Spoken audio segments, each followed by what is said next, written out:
Լեռնային է, ծայրամասային է, սահմանային է, երիտասարդ է, ղեկավարն էլ կին է, Արեգնադեմ համայնքն է, դպրոց չունի, մանկապարտեզ չունի, մշակույթի տուն չունի, գազաֆիկացված չէ, գերեզմանատուն էլ ցանկապատ չունի։ Ինչ չունեք, առաջիկայում ունենալու եք համայնքային զարգացման ծրագրով, ձեր համար շատ բան եք նախատեսել ջենտլմենական կեցվածքով եւ վստահաբար։ Գյուղապետ Աղունիկ Հազրյանին տեղեկացրեց տեղական ինքնակառավարման եւ համայնքային ծառայությունների հարցերի բաժնի պետ Ռուբեն Հարությունյանը։ Նախատեսված է եւ ընդգրկված է արդեն ծրագիր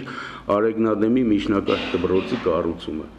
Դա նախատեսված է 2012-2013 թվականներին։ Պատրաստ են այժմ նախագծանախաշվային փաստաթղթերը, ծրագրում ընդգրկված է 330 միլիոն դրամ արժողությամբ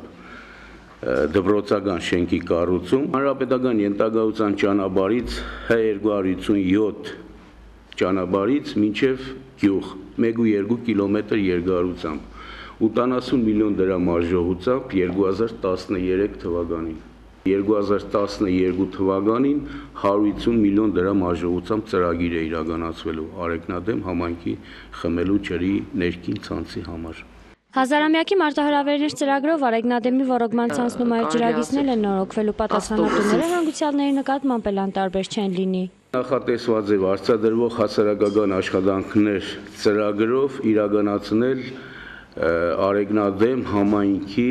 գերեզմանատան պարիսպի կառուցման աշխատանքները։ Նպատակս միայն Արեգնադեմում առկա խնդիրների բարձրաձայնումը չէ, ուզում եմ այս քննարկմանը ներկաներն իրենց առաջարկություններով հանդես գան, հայտարարեց տիկին գյուղապետն ու ներկայացրեց հերթական առաջարկը։ Ասում է եկեք կազմակերպենք գարնանային ծառատունք եւ մեր գյուղում բարեկամության այգի հիմնենք։ Բարեկամության այգի անվանումն էլ Ալեքսանդր Մինասյանի սրտով չեղավ, այլ անուն փնտրեք առաջարկեց պարոնը։ Արեգնադեմում բերքի իրացման լուրջ խնդիր էլ կա եւ ոչ միայն միս ունենք, բուրդ էլ ունենք, ծախելու հնարը չունենք, ասում է տիկին Աղունիկը։ Դալալները ավելի շատ փող են վաստակում գյուղացու ունեցած մթերքից, քան ինքը գյուղացին։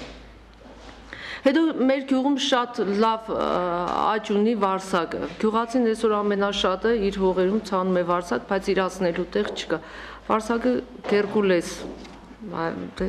շատ լավ բան է։ Հացահատիկային այլ կուլտուրա աճեցնելու համար բավարար պայմաններ չկան, գյուղտեխնիկա էլ չունենք, հարևաններից էլ չենք խնդրում, իրենց էլ է պետք, ասում է տիկին գյուղապետն ու եզրափակում։ 15 միլիոն դրամ արժողությամբ սոցիալական ներդրումների հիմնադրամի աջակցությամբ Բելորուս ենք ձեռք բերել իր օժանդակ սարքավորումներով, բայց միայն դրանով 623 հեկտար վարելահողը ցանել, մշակել, բերքնել, հավաքել հնարավոր չէ։